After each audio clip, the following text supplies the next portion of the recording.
A'udzubillahi Bismillahirrahmanirrahim.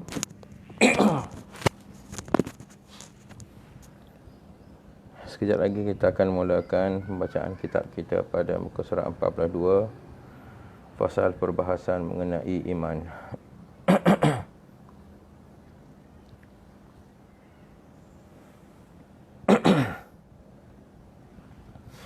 A'udzubillahi minasyaitonirrajim. Bismillahirrahmanirrahim. Alhamdulillah bidawamillahil azim. Allahumma salli wa sallim wa barik ala maulana Muhammadin wa ala alihi fi kulli lamhatin wa nafasin adada ma wasi'ahu ilmullah. Allahumma inni aqaddimu ilaika bayna yaday kulli nafasin wa lamhatin wa tarfatin atrifu biha ahli samawati wa ahli al-ard. Wa kulli shay'in huwa fi ilmika ka'inun qad kana aqaddimu ilaika bayna yaday dhalika kulli. Astaghfirullahal azim alladzi la ilaha illa huwal hayyul qayyum wa atubu ilaih. Astaghfirullahal azim alladzi la ilaha illa huwal hayyul qayyum wa atubu ilaih. Astaghfirullahal azim alladzi la ilaha illa huwal hayyul qayyum wa atubu ilaih. A'udzubillahi minasyaitonir rajim. Bismillahirrahmanirrahim. Alhamdulillahi rabbil alamin arrahmanir rahim maliki yaumiddin. Iyyaka na'budu wa iyyaka nasta'in ihdinas siratal mustaqim. Siratal ladzina an'amta 'alaihim ghairil maghdubi 'alaihim waladdallin. Amin. Subhanaka la ilma lana illa ma 'allamtana innaka antal alimul hakim. Rabbi shrah li sadri wa yassir li amri wahlul 'uqdatam min lisani yafqahu qawli. Allahumma inni as'aluka wa atawajjahu ilaika bi nabiyyika Muhammadin sallallahu alaihi wasallam nabiyyir rahmah. Ya sayyidana ya Muhammad inni atawajjahu bika ila rabbi an yakshifa an basari wa basirati Allahumma fashaffi'hu fiyya. Allahumma nawwir qalbi bi nuri ma'rifatika wa hidayatika hatta afhama ma aqulu wa yarhamu ma aqulu yantafi'u ma aqulu. Qala al-musannifu rahimahullahu ta'ala wa nafa'ana bi 'ulumihi amin. Bismillahirrahmanirrahim. Kita sambung lagi perbincangan kita di dalam bab akidah ini.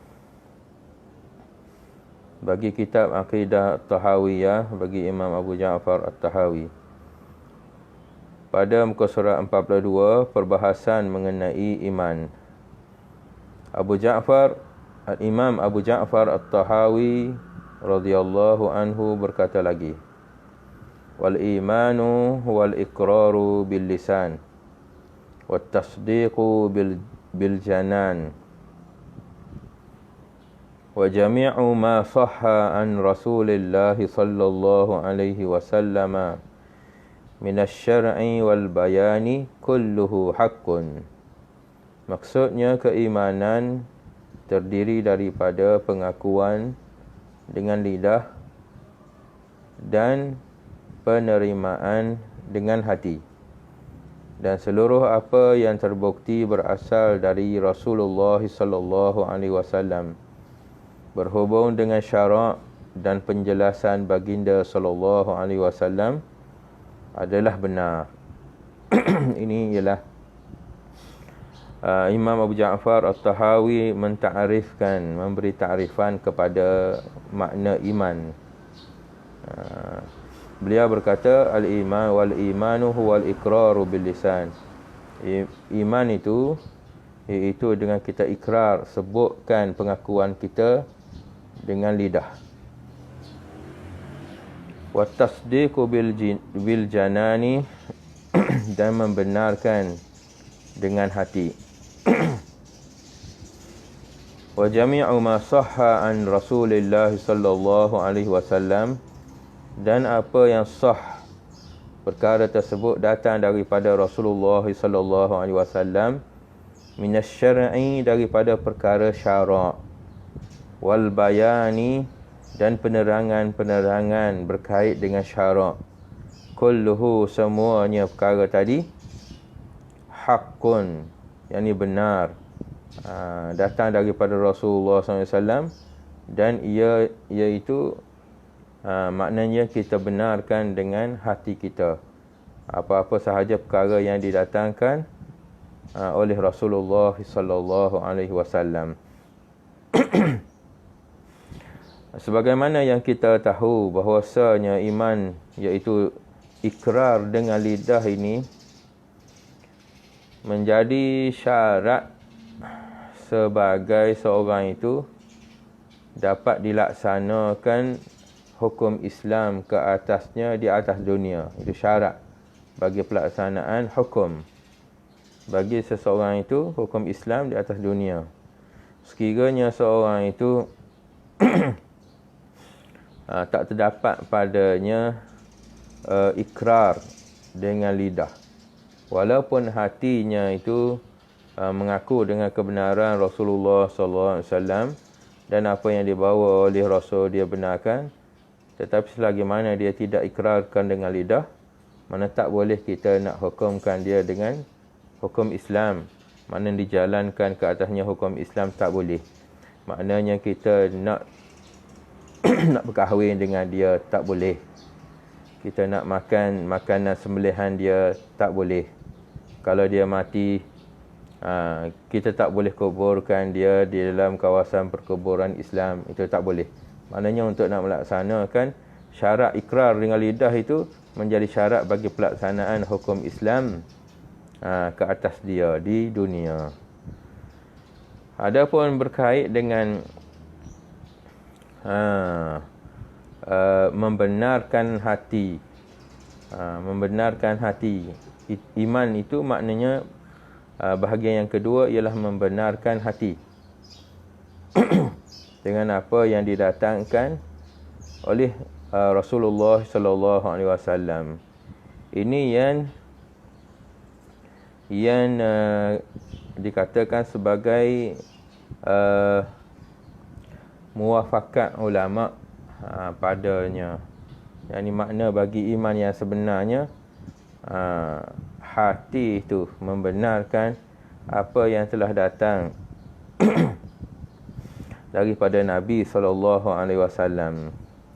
Walaupun lidah itu bertutur dengan kalimah syahadah, asyhadu an la ilaha illallah wa asyhadu anna Muhammadar Rasulullah.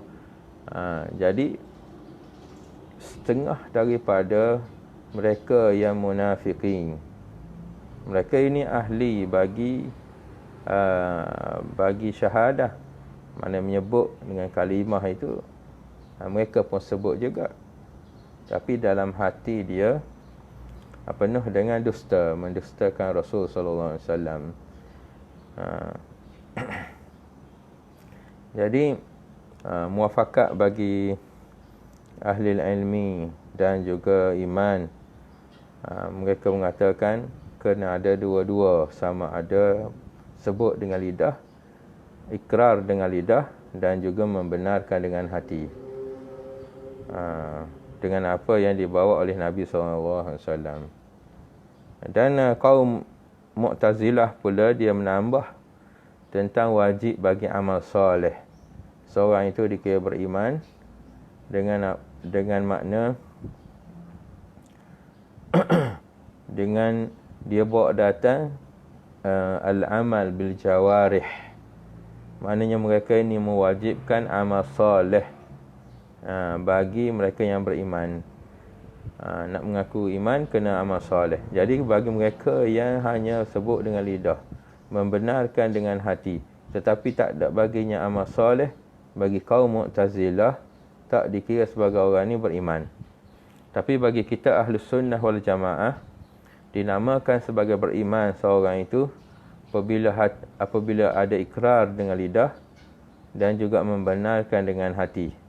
Cuma amal soleh itu menjadi syarat sempurna bagi iman sahaja. Syarat sempurna sahaja. Dia tidak menjadi perkara yang wajib, tidak, bagi Ahlus Sunnah wal Jamaah. Tapi bagi Mu'tazilah itu perkara yang wajib.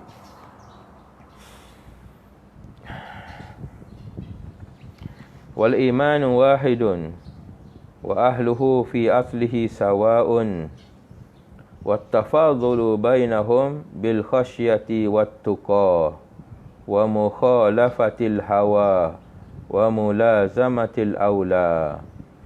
Maksudnya iman itu satu sahaja, dan keimanan pada asalnya, maknanya wa ahluhu, dan keimanan pada asalnya adalah sama bagi setiap orang. Tetapi kelebihan seseorang atas yang lainnya adalah kerana takwa dan takut kepada Allah Subhanahu wa taala, melawan hawa nafsu dan memilih apa yang lebih diredai Allah. Itu dari segi akidahnya dia kata al-iman wahidun. Iman itu hanya satu, tak ada dua, tak ada tiga. Perkara yang sama antara ahli mukmin. Orang Islam ni iman hanya satu saja. Paksi dia satu. Wa ahluhu fi aslihi sawa, dan ahli bagi iman itu semuanya sama sahaja. Orang mukmin semuanya sama di sisi Allah Subhanahu wa taala dari segi keimanan. Cuma lebih antara mereka itu kat mana? Jadi Imam Abu Ja'far At-Tahawi kata lebih seseorang daripada seseorang itu wattafadhulu bainahum, dan lebih melebihi antara mereka itu bil khasyati, dengan ada perasaan takut, wattuqa, dan ada pengawasan daripada melakukan kemurkaan Allah. Tuqa tu makna al-wiqayah, makna kawal diri daripada terjerumus jatuh di dalam murka Allah Ta'ala, maksiat. Wa mukhalafatul hawa, dan lebih mereka, antara mereka itu dengan sebab menyalahi mereka itu akan hawa nafsu mereka itu. Ini makna yang hampir sama semua tu. Al-khasyah wat-tuqa wa mukhalafatil hawa wa mulazamatil aula, dan melazimi bagi perkara yang aula, perkara yang lebih baik. Kalau kita tengok perbicaraan di dalam ilmu tasawuf tentang perkara mulazamatul aula ini, ialah termasuk di dalam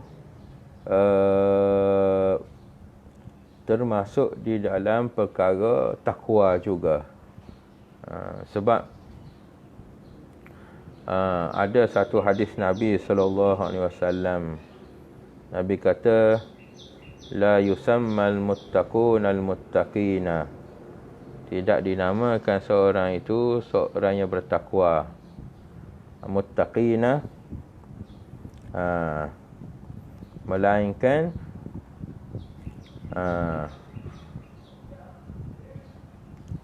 kerana mereka itu meninggalkan perkara-perkara yang dibimbangi, perkara-perkara yang dibenarkan, kerana takut hadaran, kerana takut terjatuh di dalam perkara maksiat. Tidak dinamakan seorang itu orang muttaqin itu, muttaquna muttaqina, tidak dinamakan seorang yang muttaqin itu, melainkan mereka meninggalkan apa yang dibenarkan kerana takut terjatuh di dalam perkara maksiat. Perkara yang dibenarkan itu maknanya ialah perkara yang harus. Jadi orang yang bertakwa ini, mereka meninggalkan melakukan perkara yang harus itu berlebih-lebihan, yakni yang berlebih-lebihan lah, kerana takut jadi sebab dengan melakukan perkara harus yang berlebih-lebihan tadi, takut jatuh ke dalam maksiat. Misalnya apa? Misalnya harus bagi kita makan, misalnya makan. Tetapi berlebih-lebihan pada makan itu kadang-kadang boleh bawa kepada maksiat. Mana? Hingga seorang itu tidur hingga tidak bangun. Lepas isyak dia makan ke apa ke, hingga tidak dapat nak bangun sembahyang subuh misalnya. Itu asalnya perkara itu, makan itu harus, tetapi dengan sebab melampaui dalam perkara harus itu, hingga bawa kepada melakukan perkara haram. Ini tinggal sembahyang subuh itu haram. Misalnya begitulah. Jadi Ahli takwa ini orang yang menjaga. Daripada perkara haram itu dah pasti. Dan menjaga daripada terjatuh di dalam melakukan perkara yang harus, yang sia-sia. Itu yang disebut oleh Imam Ghazali dalam kitab Minhaj dia lah. Itu lebih seorang yang beriman itu antara satu sama lain dengan sebab penjagaan mereka, dengan sebab ahwal bagi hati mereka itu, sifat bagi hati mereka itu.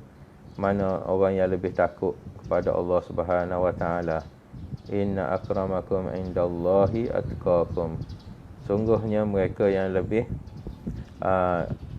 mulia di sisi Allah Subhanahu Wa Taala. Inna akramakum indallah, di sisi Allah Taala, orang yang lebih mulia di sisi Allah Taala.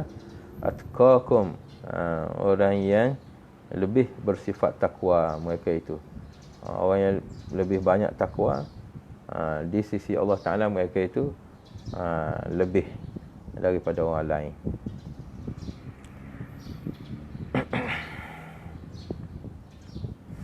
Wal mu'minuna kulluhum awliya'ur rahmani wa akramuhum 'indallahi atwa'uhum wa atba'uhum lil Qur'ani.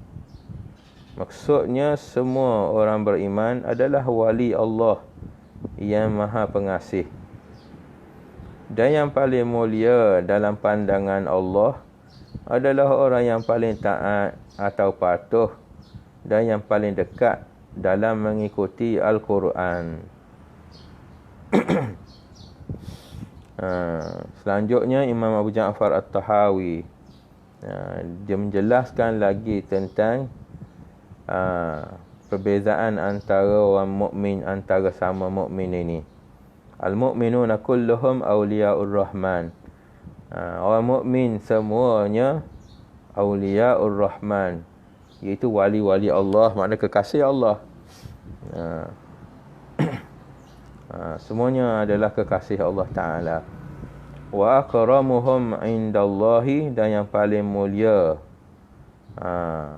walaupun mereka ini di sisi Allah Ta'ala tu ada baginya kelebihan, tetapi yang paling mulia di kalangan mereka orang mukmin ini ialah atwa'uhum, orang yang paling taat, wa atba'uhum, dan orang yang paling mendekatkan diri ataupun mengikuti mereka itu lil Qur'ani, dengan apa-apa yang datang di dalam Quran.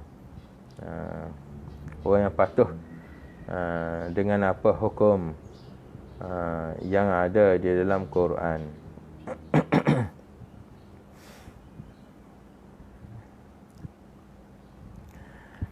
Wal imanu huwal imanu billah wa malaikatihi wa kutubihi wa rusulihi wal yaumil akhiri wal qadari khairihi wa syarrihi wa hulwihi wa murrihi minallahi ta'ala. Maksudnya keimanan meliputi keimanan kepada Allah, malaikatnya, kitab-kitabnya, rasul-rasulnya, hari akhir, dan iman kepada takdir, bahawa yang baik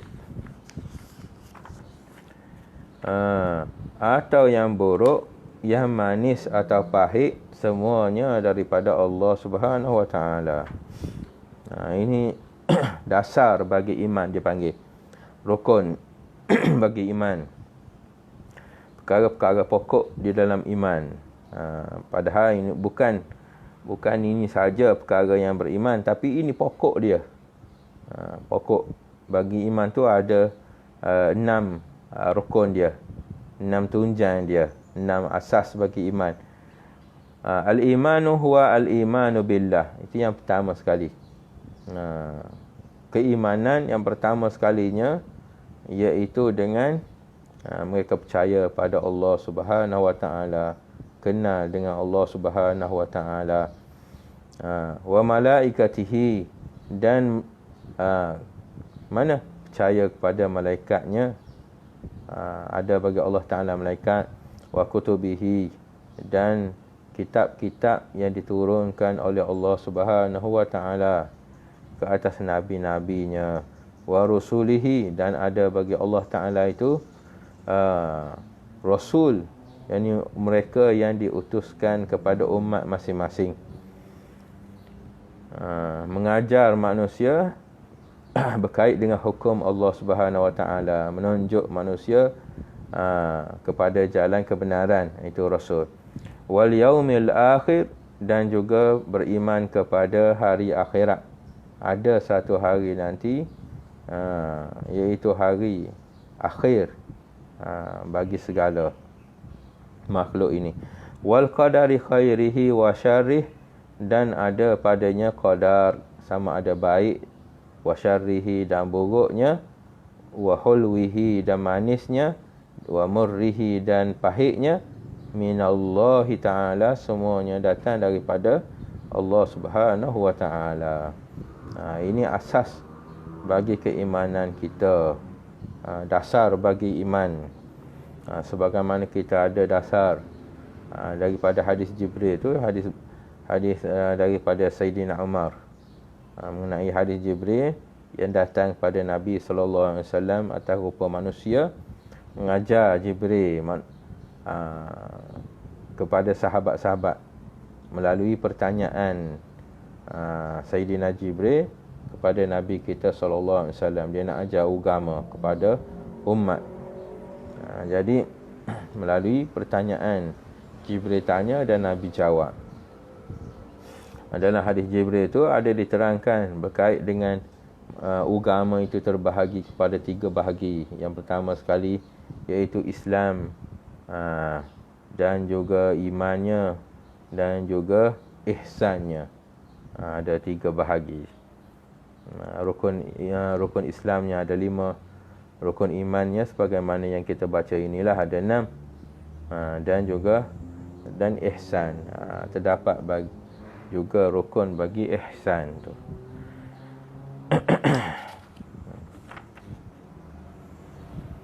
Wa nahnu mu'minuna bidzalika kullihi wa la nufarriqu baina ahadin min rusulihi wa nusaddiquhum kullahum ala ma ja'u bihi. Maksudnya kami semua percaya kepada semua hal di atas. Kami tidak membezakan di antara rasul-rasul. Kami menerima sebagai kebenaran bahawa yang mereka bawa. Sebagai kebenaran semuanya yang mereka bawa. Wa nahnu mu'minuna bidzalika kullihi, dan kami semua beriman, makna percaya dengan yang demikian tadi, kullihi, semuanya, dengan apa yang ada dalam rukun iman yang 6 itu. Wala nufarriqu baina ahadin min rusulihi, dan kami tidak membeza-bezakan antara para nabi-nabi ini. Semuanya mereka itu rasul-rasul utusan Allah Subhanahu Wa Ta'ala. Tapi ada di dalam perbahasan ulama berkait dengan setengah daripada rasul itu lebih daripada setengah rasul yang lain, yang dinamakan sebagai rasul ulul azmi. Ada 5 orang semua. Mereka ini lebih daripada rasul-rasul lain. Begitulah ada maratib bagi ada, dia panggil maratib ni, maknanya ada kedudukan, kemuliaan di sisi Allah Subhanahu Wa Ta'ala, nisbah bagi makhluk. Makhluk yang paling mulia, kemudian ke bawahnya, ada dibincangkan oleh ulama. Wa nusaddiquhum, dan kami membenarkan mereka itu, rasul-rasul itu, kullahum, semua mereka itu, ala ma ja'u bihi, atas apa yang mereka datangkan daripada syariat-syariat. Jadi setiap rasul ada baginya syariat masing-masing, dan kita yang Allah Ta'ala jadikan sebagai umat Nabi sallallahu alaihi wasallam, menjadi saksi bagi kebenaran mereka ini, yakni rasul-rasul terdahulu pada hari kiamat nanti.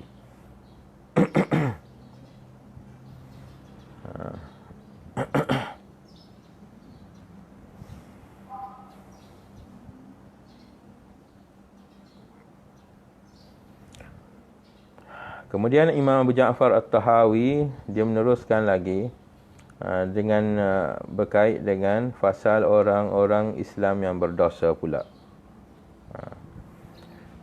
Imam Abu Ja'far At-Tahawi radhiyallahu anhu berkata lagi, wa ahlul kabairi min ummati Muhammadin sallallahu alaihi wasallam fin nari la yukhalladuna idza matu wa hum muwahhiduna wa illam yakunu taibina ba'da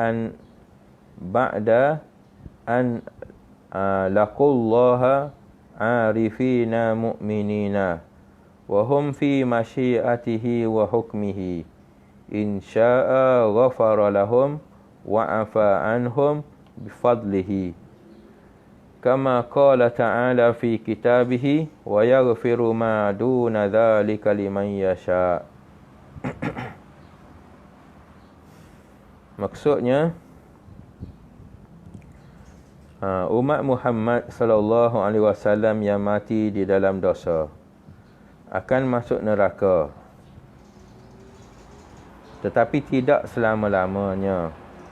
Disediakan mereka yang mati dan bertemu Allah sebagai orang beriman yang mengakui keesaannya meskipun mereka belum bertaubat.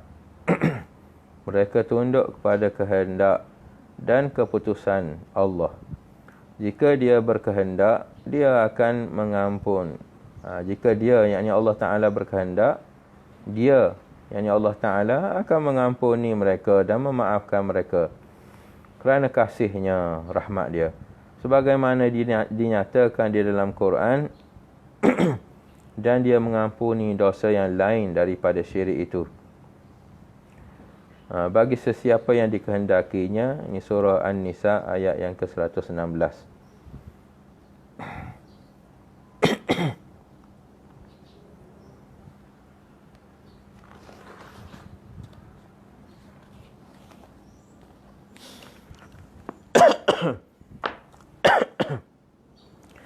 Wa ahlul kabairi min ummati Muhammadin sallallahu alaihi wasallam, dan ahli al-kabair, yakni mereka yang melakukan dosa-dosa besar, min ummati Muhammadin sallallahu alaihi wasallam, daripada umat Nabi sallallahu alaihi wasallam.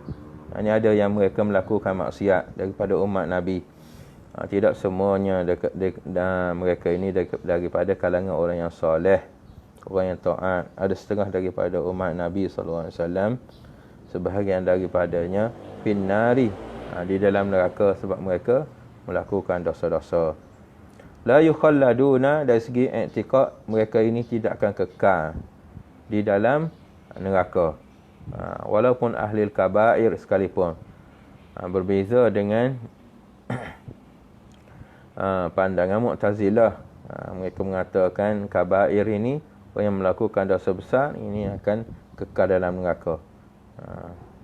Idza matu wa hum muwahhiduna, dengan syarat idza matu, apa makna ketika mereka mati, wa hum muwahhiduna, mereka ini masih lagi mengesahkan Allah Subhanahu wa taala. Ahlul kabair daripada umat Nabi sallallahu alaihi wasallam akan masuk neraka. Itu secara umumnya. Tapi mereka itu tidak akan kekal di dalam neraka sekiranya pada masa mereka mati itu mereka masih mentauhidkan, mengesahkan Allah Subhanahu wa taala. Wa illam yakunu taibina, dan sekiranya mereka itu bukan daripada ahli taubat, ba'da an laqullaha arifina mu'minina, sekiranya mereka mati itu bukan dengan taubat, mereka itu berjumpa dengan Allah Ta'ala, arifina mu'minina, mereka itu kenal akan Allah Ta'ala dan beriman kepada Allah. Wahum fi masyiatihi wa hukmihi, mereka itu di dalam kehendak Allah Ta'ala dan di dalam keputusan Tuhan semua. Insya'a ghafara lahum, sekiranya Allah Ta'ala kehendaki mereka itu dengan mengampunkan, Allah Ta'ala akan ampunkan mereka itu walaupun dosa besar sekalipun. Tuhan tidak peduli, itu hak dia. Wa'afa anhum, dan Tuhan maafkan mereka bifadlihi, dengan rahmat Allah Subhanahu wa Ta'ala. Kama qala ta'ala fi kitabihi, sebagaimana terdapat di dalam firman Allah Ta'ala dalam Quran, wa yaghfiru ma duna dzalika liman yasha. Dan Tuhan mengampuni apa yang selain daripada demikian itu, selain daripada dosa syirik, bagi mereka yang dikehendaki. Ini ayat dia yang sempurnanya, iaitu innallaha la yaghfiru an yushraka bihi, innallaha la yaghfiru an yushraka bih wa yaghfiru ma duna dzalika liman yasha. Itu asal ayat dia. Innallaha la yaghfiru an yushraka bih. Sungguhnya Allah Ta'ala tidak mengampuni an yushraka bih, iaitu mereka yang mensyirikkan Allah Subhanahu wa Ta'ala. Apa maksud dia? Maknanya mereka yang mensyirikkan, menyengutukan Allah Subhanahu wa Ta'ala, dan mati mereka ini di dalam mensyirikkan Allah Subhanahu wa Ta'ala. Jadi Tuhan kata dosa syirik ini tidak akan diampuni oleh Allah Subhanahu wa Ta'ala di akhirat. Ini nisbah bagi akhirat ini. Jadi sekiranya orang yang mensyirikkan Allah Subhanahu wa Ta'ala, dia taubat. Dia taubat. Sebelum dia mati dia taubat, ataupun sebelum daripada berlaku kiamat dia taubat, sempat taubat. Jadi mereka ini dikira sebagai orang mukmin.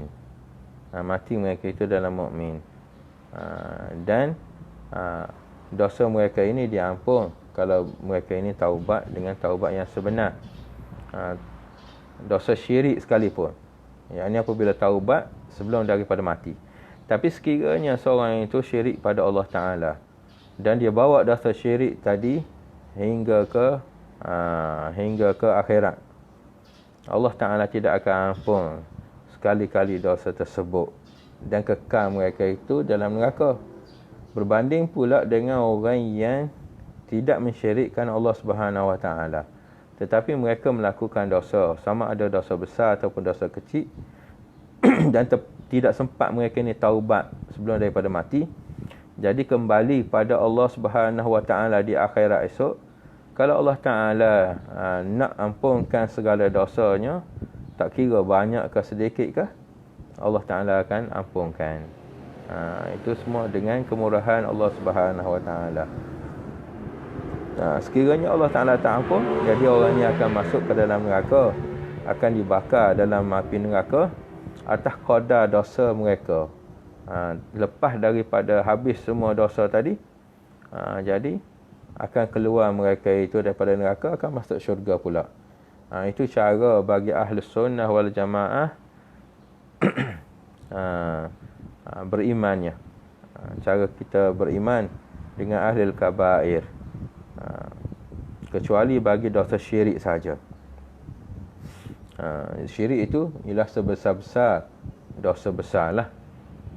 Sehingga apabila seorang itu bawa mati dia dengan syirik, Allah Ta'ala tidak akan ampunkan dan akan kekal dalam neraka. Selain daripada itu, selagi ada iman walaupun sebesar darah sekalipun, akan keluar daripada neraka dengan rahmat dia lah. Tapi ada satu hadis Nabi SAW yang patut kita tahu, iaitu apabila Nabi SAW pada masa bersama dengan sahabat. Nabi kata, laisa ahadun yadkhulul jannata bi'amalihi. Tidak ada seorang pun yang akan masuk syurga dengan amal dia. Qalu, berkata para sahabat, wala anta ya Rasulullah. Sahabat tanya, adakah Rasulullah SAW, baginda Rasul pun tidak akan masuk dengan amal dia juga? Nabi kata tidak ada seorang pun yang masuk syurga dengan sebab amal yang dia buat. Jadi sahabat pun tanya, macam mana baginda Rasul? Adakah tidak akan masuk, baginda Rasul tak akan masuk syurga dengan amal yang Rasul buat? Nabi kita tahu bahawa Nabi ni dia solat sehingga bengkak kaki dia, nak menunjukkan lama berdiri dan banyak solat dia. Nabi kata, wala ana. Nabi kata, aku pun tak akan masuk syurga dengan sebab amal yang aku buat. Illa an yatagammadanillahu birahmatih. Kecuali bahawa dilimpahi Allah Ta'ala akan daku dengan rahmatnya. Maknanya seorang itu akan masuk dalam syurga semata-mata dengan rahmat Allah Subhanahu Wa Ta'ala. Kalau nak bandingkan dengan amalan, Nabi sendiri pun kata, aku pun tidak akan masuk syurga dengan sebab amal yang aku buat. Bahkan masuk seorang itu dalam syurga dengan sebab rahmat Allah Subhanahu Wa Ta'ala. Ini yang penting, kita nak balik pada Allah Subhanahu Wa Ta'ala ni biar kena ada ilmu dan buat amal. Dan yang lebih besarnya ialah kita menghadap Allah Subhanahu Wa Ta'ala dengan makna kita fakir kepada dia, dalam keadaan kita fakir. Kalau kita menghadap dengan amalan kita, serah masuk pada Allah Ta'ala dengan amalan kita, nescaya banyak yang rosak daripada amalan tu. Melainkan kita masuk dengan Allah Ta'ala dengan penuh fakir kita pada Allah Ta'ala, penuh harap dengan Allah Ta'ala. Itu sahaja yang kita boleh masuk. Maknanya dengan kita harap Allah Ta'ala kasihani kita, harapkan rahmat Allah Subhanahu Wa Ta'ala. Nak harap benda lain tak boleh kita, walaupun amal banyak sekalipun. Tak ada orang yang lebih banyak amalannya melainkan Nabi kita SAW.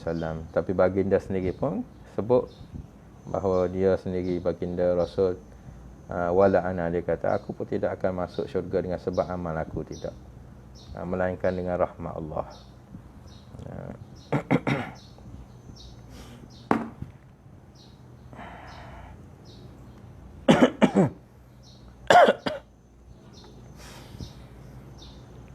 Wa in syaa'a 'adzabahum fin nari biqadri jinayatihim bi'adlihi thumma yukhrijuhum minha birahmatihi wa syafa'atu syafi'ina min ahli ta'atihi thumma yab'athuhum ila jannatihi wa dhalika bi anna Allah ta'ala tawalla ahla ma'rifatihi wa lam yaj'alhum fid daraini ka ahli nukratihi alladhina khabu min hidayatihi wa lam yanalu min wilayatihi. Maksudnya dan jika dia kehendak dia akan menghukum mereka di dalam neraka kerana keadilannya, dan kemudian mengeluarkannya kerana kasihnya, dan kerana syafaat, yakni pertolongan dari orang yang taat padanya, dan mengirim mereka ke syurga. Hal ini kerana Allah Subhanahu Wa Ta'ala adalah pelindung bagi orang yang mengenal atau mengetahuinya, dan tidak akan mengancam mereka di akhirat sebagaimana dia mengancam kepada mereka yang menolaknya dan orang yang tidak menggunakan petunjuknya sehingga tidak berhasil mendapat perlindungannya. Ini wa in syaa'a 'adzabahum finnar. Sekiranya Allah Taala nak mengazabkan mereka yang ahli maksiat ini, orang yang mati dan mereka bawa dosa semasa mereka mati. Jadi sekiranya Allah Taala tidak ampunkan dosa mereka itu, Allah Taala akan azabkan mereka itu biqadari janayatihim, berdasarkan kepada kadar jenayah mereka, kadar maksiat yang mereka buat. Sebab tu berbeza di antara setengah ahli neraka dengan setengah mereka itu. Ada yang lama dan ada yang sekejap. Kata setengah ulama, walaupun sekejap sekalipun di dalam neraka, itu qadar bagi dunia, qadar bagi umur dunia. Itulah yang kita kata sekejap, paling sekejap pun qadar umur dunia. Tapi ada yang kedudukannya lama diazab oleh Allah Subhanahu Wa Taala. Terdapat cerita di dalam hadis juga berkait dengan orang yang akhir sekali masuk syurga. Semua orang lain dah masuk syurga, tinggal dia seorang saja di dalam neraka. Akhirnya Allah Ta'ala ampunkan dosa dia, habis semua bakar semua, habis dosa dia. Jadi Allah Ta'ala perintahkan mereka untuk bawa ke dalam syurga. Itu cerita bagi ahli orang yang akhir masuk syurga daripada ahli neraka. Jadi dia kata, wahai malaikat, masih ada lagi ke tempat aku dalam syurga. Dia bimbang, dia takut syurga ni dah penuh dah orang, tak ada tempat bagi dia. Jadi mereka kata, kamu masuk dulu, tengok macam mana. Dan dia malu, orang yang ahli neraka ini, apabila dia masuk neraka, Allah Ta'ala capkan dia dahi dia ahlun nar, ahli neraka. Dia malu, macam mana nak masuk dalam syurga ni dengan ada cap atas dahi itu ahli nar. Malulah dia. Jadi Allah Ta'ala perintahkan mereka untuk bawa ke qalam Nabi SAW. Jadi mereka ini akan minum dan mandi di qalam Nabi SAW. Jadi Allah Ta'ala hilangkan rupa ahli neraka tadi, yang gelap-gelap hangus semua tu hilang, dan Allah Ta'ala hapuskan khatam, cap di dahi mereka ahlun nar, hilangkan. Jadi mereka ini bersih semula, barulah ada keinginan untuk nak masuk dalam syurga. Tak ada malu dah lah. Jadi dengan sebab itu mereka masuk. Tapi sebelum masuk itu dia tanya mereka, ada lagi ke tempat aku? Luah lagi ke ada? Dia ingat syurga ini sempit. Padahal apabila dia masuk ke dalam syurga, Allah Ta'ala sediakan bagi ahli syurga yang akhir ni, yang masuk syurga waktu yang paling akhir ni, seluas 7 kali alam ini lagi untuk dia merentah. Itu tempat dia saja. 7 kali alam ini lagi. Kita alam kita, rumah kita pun dah bersadar, kawasan kita pun dah bersadar. Ini Allah Ta'ala sediakan bagi ahli syurga yang akhir sekali ni 7 kali alam ini lagi untuk dia merentah. Itu paling miskin di akhirat esok.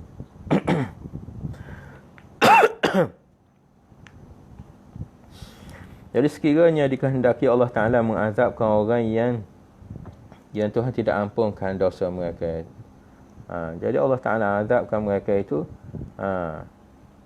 dengan adil dia, berdasarkan kepada jenayah yang dia buat tadi, maksiat yang dia buat. Summa yukhrijuhum minha birahmatihi, kemudian Allah Ta'ala mengeluarkan mereka itu daripada neraka birahmatihi, dengan rahmat Tuhan. Tuhan azab mereka pun dengan adil Tuhan, dan masuk mereka ini dalam syurga pun dengan rahmat dia. Wa syafa'ati syafi'ina, dan juga setengah daripada orang yang masuk syurga ini, dia masuk dengan syafaat, dengan bantuan pertolongan orang yang mensyafaatkan. Min ahli ta'atihi, daripada ahli yang taat, daripada orang yang taat pada Allah Subhanahu wa taala. Thumma yab'atsuhum ila jannatihi, kemudian Allah Taala mengutuskan, menghantar mereka itu, orang yang ahli neraka tadi, lepas daripada habis Allah Taala keluarkan mereka daripada neraka, Allah Taala akan hantarkan mereka kepada syurga pula. Wa dzalika bi anna Allah tawalla ahla ma'rifatihi, kerana demikian Allah Taala lah yang menanggung bagi ahli yang makrifahnya, ahli yang mengenalnya. Allah Ta'ala melindungi, dan Allah Ta'ala yang menjaga bagi ahli makrifah. Maknanya selagi seorang itu ada iman, ahli makrifah ini maknanya ahli iman lah, ahli makrifah. Bukan makrifah ini dari segi makna tasawuf, tidak. Makrifah di sini makrifatullah dengan makna orang yang ada padanya iman. Kalau dalam kitab tauhid, makrifah ini maknanya i'tiqadun jazimun muwafiqun lil haqqi an dalil. Itu makna makrifah dari segi usuluddin. I'tiqad jazim, makna pegangan yang kukuh, muwafiqun lil haqqi, yang muwafaqat dengan pegangan tadi perkara yang benar, an dalil, berdasarkan kepada dalil. Ini makna seorang itu beriman kepada Allah Subhanahu wa taala. Kerana Allah Taala lah yang menjaga bagi ahli iman. Orang yang kenalkan Allah Taala, ada baginya dalam hati dia, walaupun sebesar zarrah sekalipun daripada tauhid, akan masuk syurga. Katanya ulama', dia kata ahli neraka ini, walaupun dia masuk neraka, semua bahagian badan dia, tubuh dia akan terkena api neraka, melainkan hati tempat makrifah itu tak diusik. Tak akan kena bakar yang tu. Selagi ada walaupun sebesar zarrah sekalipun iman, itu bahagian tu tidak akan kena bakar. Itulah yang kita katakan sebagai wa dzalika bi anna Allah Ta'ala tawalla ahla ma'rifatihi. Allah Ta'ala lah yang menjaga bagi ahli makrifahnya, orang yang ada padanya keimanan walaupun sebesar zarrah, itu ahlillah dipanggil. Walam yaj'alhum fid daraini ka ahli nukratihi.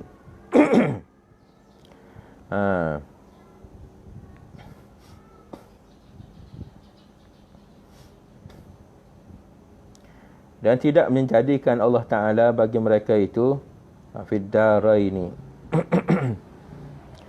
di dalam akhirat tadi, ke ahli nukratihi, sebagaimana ahli yang mengingkari Allah Subhanahu wa Ta'ala. Nukratihi ahli yang mengingkarinya. Allah Ta'ala tidak jadikan orang yang ada pada iman, ada dalam hati dia iman, tidak Tuhan jadikan sama macam orang yang tidak ada iman, orang yang mensyirikkan Allah Ta'ala, tidak sama. Maknanya dari segi akidah kita, Imam Abu Ja'far At-Tahawi kata, walaupun masuk neraka, kedua-duanya masuk neraka. Orang yang beriman masuk neraka dengan sebab dosa dia, dan orang yang tidak beriman masuk neraka juga dengan sebab syirik dia tu. Tidak sekali-kali sama layanan Allah Subhanahu wa Ta'ala. Akhirnya pada ahli yang ada padanya makrifah dan ahli yang mengingkari Allah Subhanahu wa Ta'ala, yang mensyirikkan Allah Ta'ala. Alladzina khabu min hidayatihi, mereka yang jauh yang tertolak daripada hidayah Allah Subhanahu wa Ta'ala. Mereka yang tidak mendapat hidayah Allah Subhanahu wa Ta'ala. walam yanalu min walayatihi, dan tidak mereka itu mendapat daripada perlindungan Allah Subhanahu wa taala. Ini orang yang ahli al-kufri wasyirki di akhirat esok. Keadaan mereka ini akan kekal di dalam neraka. Tidak sama dengan orang yang ada padanya ahli ma'rifah, orang yang ada padanya iman. Walaupun iman dia sebesar zarah sekalipun, tidak sama. Ini yang dipegang oleh Ahlus Sunnah wal Jamaah dan disebut di dalam kitab Aqidah Tahawiyah ini, perbezaan antara ahli nar yang ada padanya iman dan juga ahli nar yang mana mereka ini masuk ke dalam neraka dengan sebab syirik, Allah mensyirikkan, yakni menyekutukan Allah Subhanahu wa taala. Ini beza.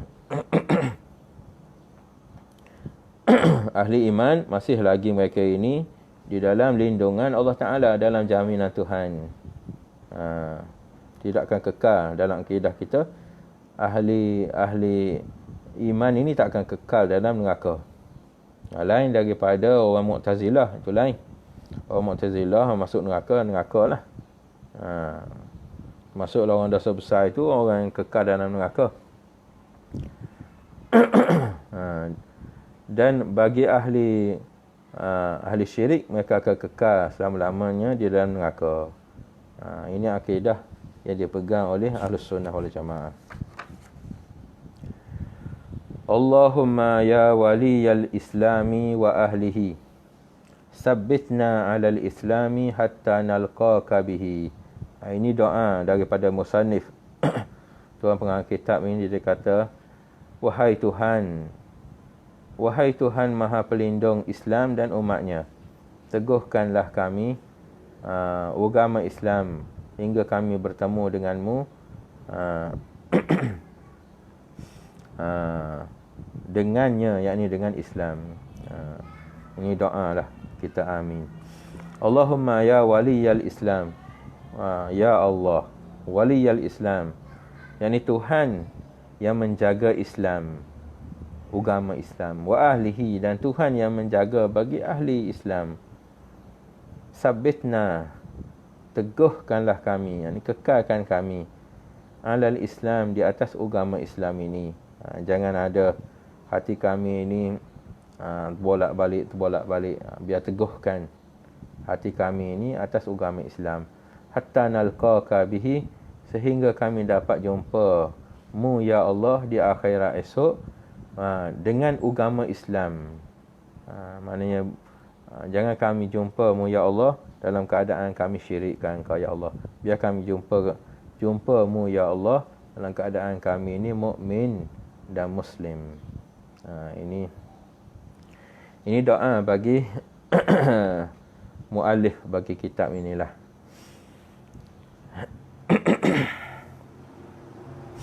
Rasanya sampai di situ saja. Ada soalan baru ni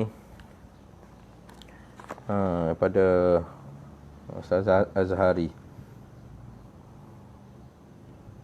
Dia kata melalui perbincangan yang lepas tentang arash dan kursi, merupakan makhluk yang besar, dia kata arash dan kursi. Maka disebabkan besar mereka itu duduk di atas.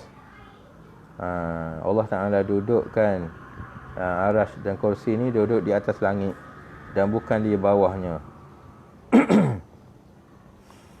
Maka disebabkan keagungan sifat dan zat Allah yang maha besar, dia kata sebab itu Allah berada di atas. Dia kata hanya Allah Ta'ala yang tahu. Tetapi Allah tidak berhajat kepada arash dan kursi. Dia kata dengan sebab keagungan sifat Allah Ta'ala dan zat Allah Ta'ala itu, jadi Tuhan pun duduk atas juga. Tapi bukannya duduk memerlukan kepada arash dan kursi. Tidak. Dia kata hanya Tuhan saja yang tahu. Dia kata soalan dianya, itu cuma intro dia. Soalan dia, betulkah fahaman mereka di dalam konteks akidah itu, sedangkan kita yang aswaja, dia kata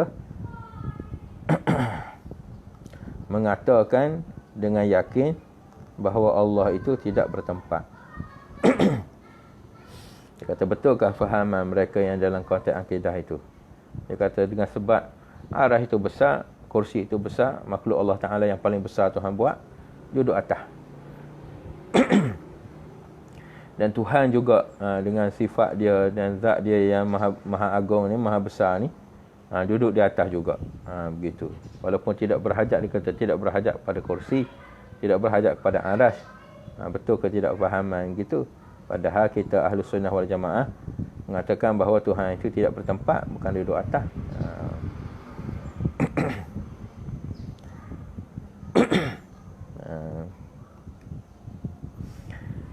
Jadi sebenarnya berkait dengan makhluk ciptaan Allah Subhanahu Wa Taala. Yang pertama sekali, aras dan kursi itu sememangnya ciptaan Allah Ta'ala yang agung, yang maha besar. Antara ciptaan Allah Ta'ala yang besar lah. Jadi bukan dengan sebab besar dia itu Allah Ta'ala letak dekat atas, dan juga tak boleh letak kat bawah. Bawah langit tu, dikata bawah langit mungkin yang ada dunia. Jadi nak letak macam mana aras dan kursi kalau nak letak bawah langit sedangkan ada dunia? Begitu, seolah-olahnya begitulah.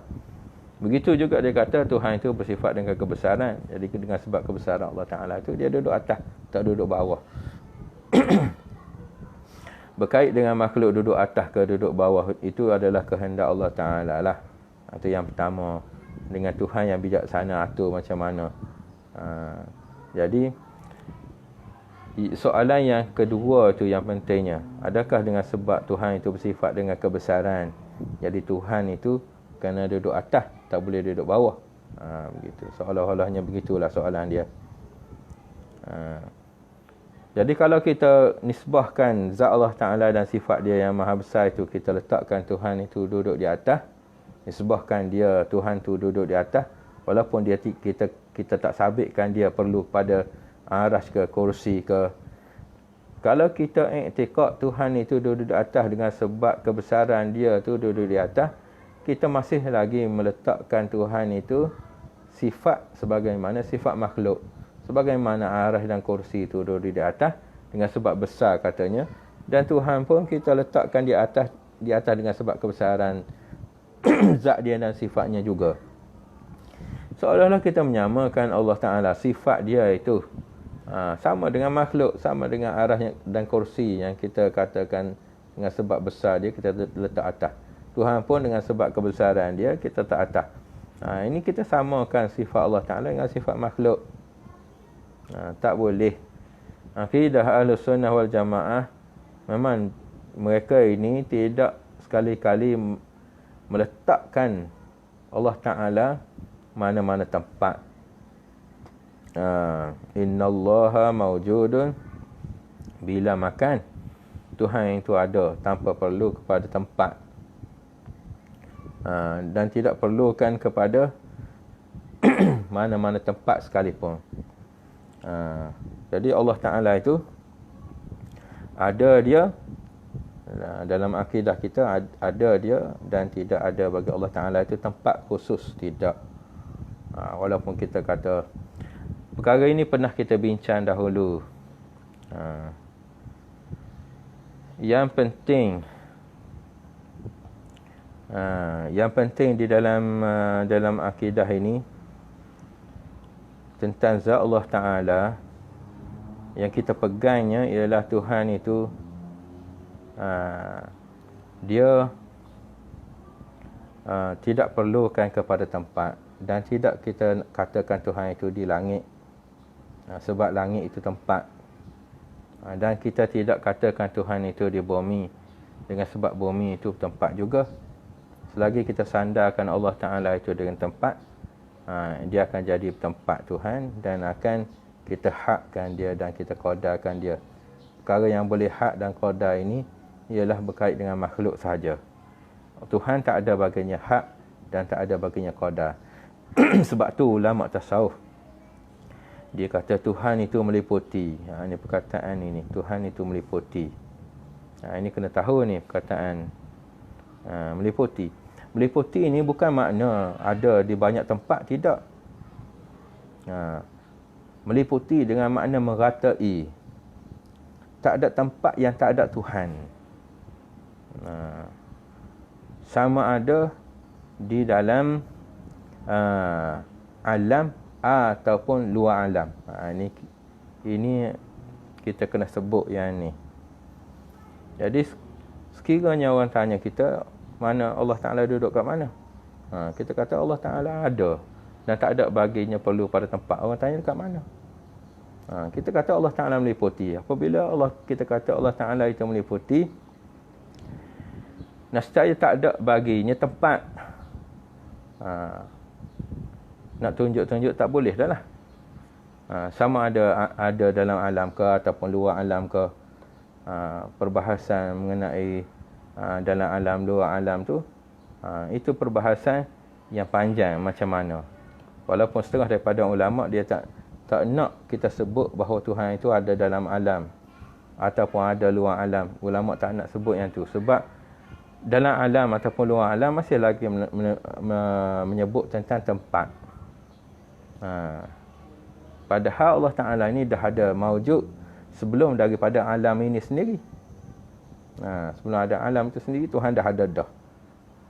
Jadi kalau kita kata meliputi, nescaya seolah-olah macam kena bagi dia tempat.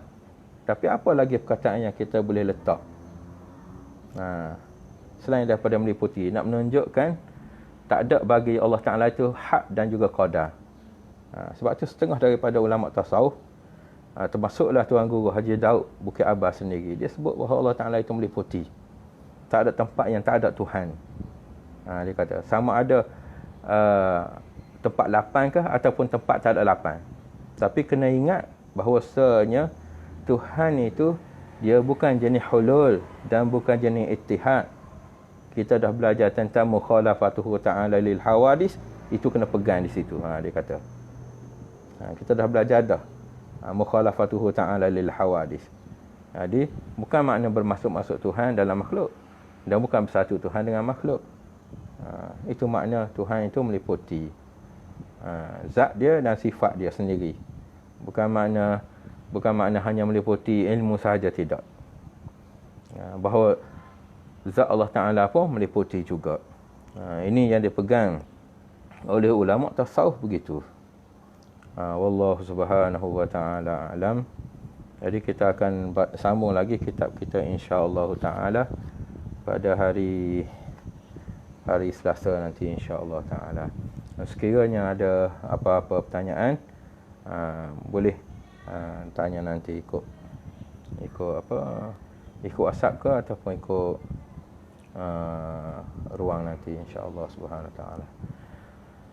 Allah subhanahu wa ta'ala alam. A'udzu billahi minasyaitonir rajim. Bismillahirrahmanirrahim. Alhamdulillahirabbil alamin. Allahumma shalli wa sallim wa barik ala Muhammad. Allahumma ij'alna minal ulama'i syakirin wassalihin wassabirin. Allahumma inna nas'aluka ta'jil 'afiyatika wa sabran 'ala balaa. Rabbana la tuzigh qulubana ba'da idh hadaytana wa hab lana min ladunka rahmah. Hab lana min azwajina wa dhurriyyatina qurrata a'yun. Rabbana atina fid dunya hasanatan wa fil akhirati. Wa sallallahu alaihi wasallam. Qabbalallahu minkum.